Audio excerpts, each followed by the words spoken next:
जंगल के किनारे एक छोटा पप्पी रहता था, पुरानी शर्ट और फटे शॉर्ट्स पहने, अकेला।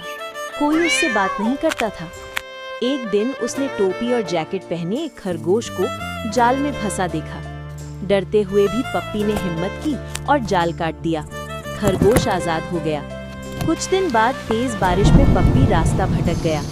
तभी वही खरगोश रेनकोट पहने आया और उसे सुरक्षित जगह ले गया।